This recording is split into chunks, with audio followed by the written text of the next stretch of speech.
In this video, I'll detail how to show full screen notifications on iPhone lock screen on iOS 18. So each time you lock your iPhone screen just like this, you have access to the full notification on your iPhone screen just like this when the iPhone screen is locked. So here in this video, I'm going to walk you through how you can turn this on iPhone on iOS 18. So if I don't know this video, if you found this video helpful and informative, please don't forget to like and subscribe. To do this, all you just need to do is go to your iPhone settings.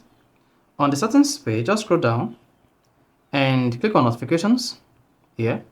Then once you select the notifications, you have option to display notification as is a list. So this is going to display as list on lock screen, count, or stack. So here, let's go with list. Then come down here and click on show preview. Then under show preview, make sure you select always show preview on lock screen on your iPhone. And if you never want your iPhone notification to show preview on lock screen, make sure you select never. And once this is enabled, just hit the back button, and that is all you just need to do. So whenever you have any notifications on your iPhone on iOS 18, it's going to come up on full screen on your iPhone lock screen just like this. So if you found this helpful and informative, please don't forget to like and subscribe.